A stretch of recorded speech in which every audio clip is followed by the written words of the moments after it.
구원의 상태에 있는지 없는지 점검할 수 있는 거라고요. 하나님이 여러분과 함께 하기를 원하십니다.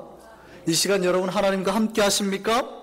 하나님 그 얘기하고 있어요. 야, 내가 너와 함께하고 있다니까. 네가 고난 속에 있든 절망 속에 있든 뭐 주님이 보이지 않아서 외로움에 떨고 있든 어떤 상황이라도 상관없어요. 우리가 인식을 하든 못하든 하나님은 우리와 함께 계시고 있다고요. 우리와 함께 계신 하나님께서 이렇게 말씀하십니다. 6장 14절 한번 보세요. 뭐라고 그래요? 너는 가서 이스라엘을 뭐라고요? 너는 가서 뭐라고요? 너의 힘으로 이스라엘 백성을 뭐 하라고요? 구원하라고요. 하나님 앞에 소명받은 자, 하나님께서 할 일을 알려주고 계십니다. 여러분 왜 이 자리에 계십니까? 왜 여러분이 서울에 계시지 않아요?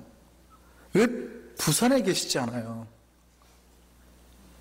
왜 파리에 계시지 않고, 왜 독일 베를린에 계시지 않고 뉴욕에 계시냐고요? 아, 미국 좁아서요? 아니 왜 LA에 계시지 않고 여기에 계시냐고요? 특별히 뉴욕 한성교회 여기에 계시냐고요? 우연이요? 그냥 어쩌다가 만나서요? 천만입니다. 하나님의 계획이 여러분의 삶을 여기로 인도하시는 거예요. 다 이끄신 거라고요. 그냥 아무런 이유 없이 여러분을 불러내신 것 같으세요? 하나님이 그런 분이신 것 같으세요? 아이고요, 제가 어떻게 누구 만나서 왔는데요. 그걸 만나서 온 거 맞죠. 그런데 그 계획 속에 인도하시는 분 누구예요?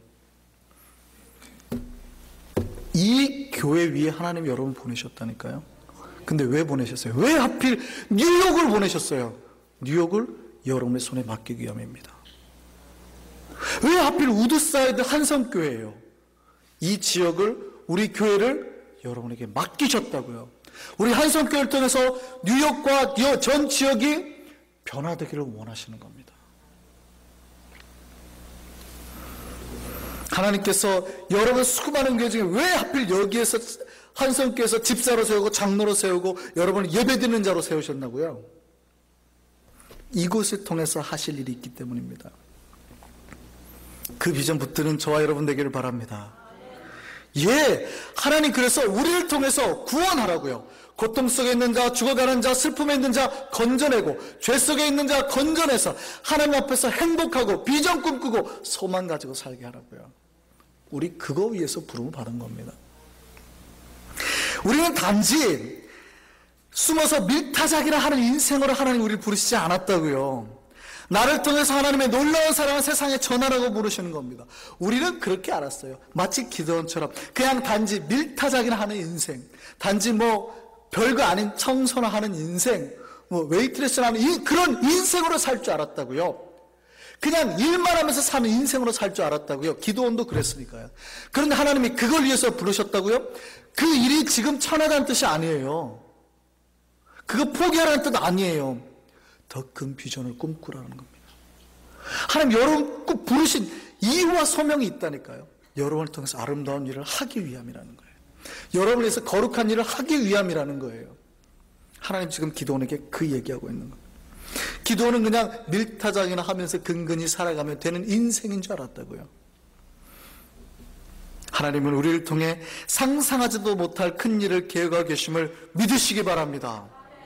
주님이 부르신 이 참뜻 잡으셔야 돼요. 이것 놓치면 여러분의 삶의 방향이 틀어져요. 그냥 그런 인생으로만 살게 된다고요. 그래서 하나님의 높으신 뜻을 잡을 수 있는 저와 되기를 바랍니다. 제 아이가, 큰아이가 성산이고요, 둘째가 한민입니다. 막내가 한주죠. 얘네들이 좀 어렸을 때 이야기입니다.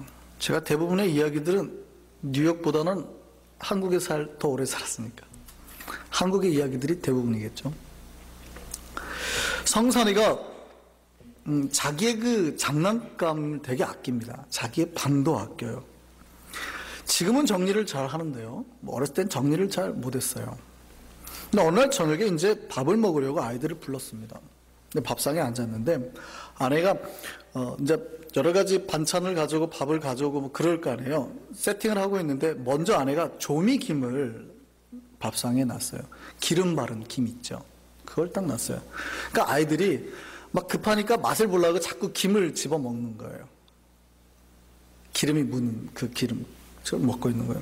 근데 제가 봤더니 이 녀석들이 자기들 놀던 방에 불도 안 끄고 온 거예요. 정리도 안 하고 온 거예요. 그러니까 제가 평상시에 말 잘 듣는 우리 둘째 한민이에게 한마디 했죠. 한민, 가서 불 끄고 오세요. 그랬더니 둘째가 평소에 말을 잘 들으니까 네 하고 가는 거예요. 불 끄러 가는 거예요. 그때 갑자기 성산이 목소리가 다급해지는 겁니다. 한민아, 잠깐만 내가 가서 끌게. 그 제가 속으로 그랬죠. 아니, 평상시에 웬 말도 잘 안 듣고 정리도 안 하는 놈이 갑자기 왜? 근데 그냥 한민이가 불을 딱 끄고 온 거예요. 그냥 성산이 갑자기 소리를 엉 내서 울기 시작하는 겁니다. 아, 내가 끌려고 했는데. 너무 심하게 우는 거예요, 밥상에서. 그래서 제가 말렸죠. 성산아, 왜 그런 걸로 울어? 한민이가 끄면 됐지. 그러니까 성산이가 그러는 거예요. 아니, 기름 묻은 손으로 불 끄면 내 방에 기름 묻잖아요. 그리고 더 크게 우는 거예요. 그러니까 한민이가 미안했던지 갑자기 사라지더니 다시 나타나서 이렇게 말합니다. 미안해, 다시 켰어. 그러니까 성산이가 더 크게 우는 거죠. 우리가요, 주님이 말씀하신 소명의 뜻, 우리를 부르신 뜻을 파악하지 못하면 주님의 음성에 정반대로 행동하게 되어 있는 겁니다. 그 뜻을 알아야 돼요. 지금 지학이 오빠가 왜 우는지를 잡아야 되는데 못 잡은 거죠. 주님은 우리를 부르셨어요. 고통 가운데 있는 사람들, 죽어가는 사람들을 구원하기를 원하셨습니다. 근데 여러분을 여기로 보내셨잖아요. 그러니까 어디에 있는 사람들을? 여기에 있는 사람들. 우리가 주님께서 부르신 소명의 의미를 정확하게 파악하고 나아갈 때 주님의 일을 이루게 될 줄 믿습니다. 여러분, 그렇게 소명 붙드시는 이 시간 되기를 바랍니다. 우리가 하나님께 쓰임받기 위해서 선행되어야 될 게 있습니다. 가장 첫 번째는요, 주님이 나와 함께 계신다라는 확신입니다. 오늘 본문 16절에 아까 하나님 뭐라고 그러셨어요? 내가 너와 반드시 함께 하리라. 소명받은 자가 절대 놓치지 말아야 될 게 이겁니다.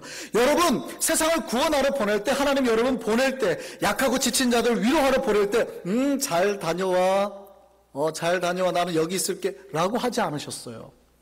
내가 너와 어떻게 한다고요? 그 모든 순간에 함께 하겠다라는 거예요.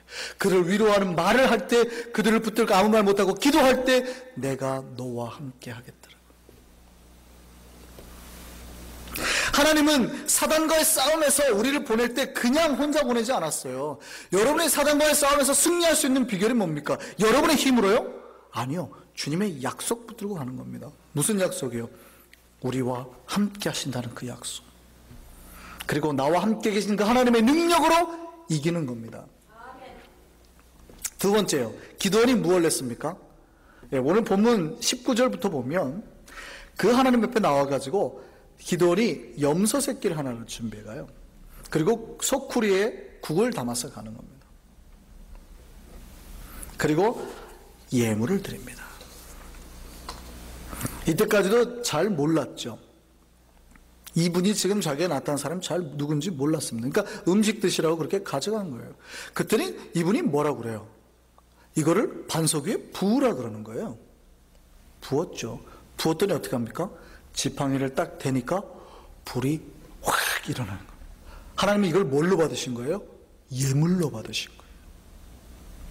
예물로 받으신 거예요. 그러니까 그 순간에 갑자기 기도원이 큰일 났다. 나 죽었다는 거죠. 왜요? 하나님 봤다는 거죠. 나 죽었다는 겁니다.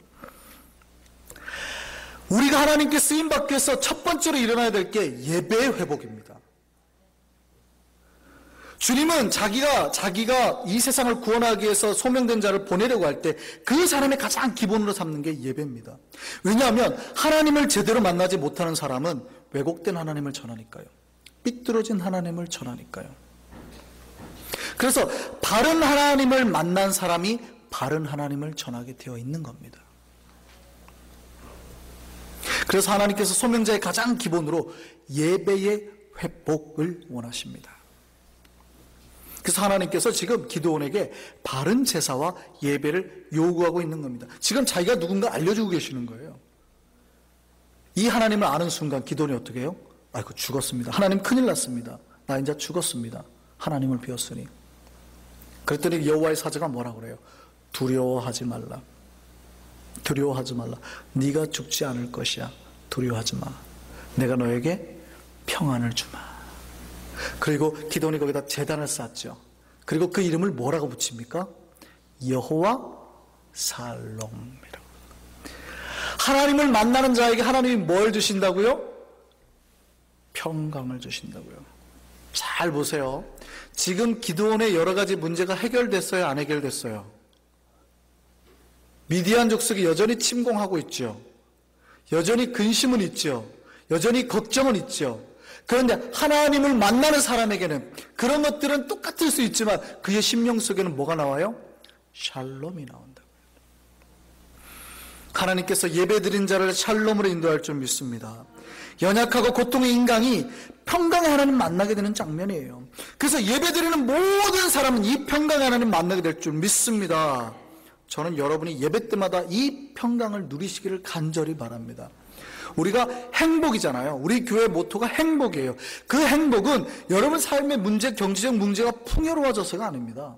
하나님을 만나는 자는 그냥 그 평강 속으로, 행복 속으로 들어가는 거예요.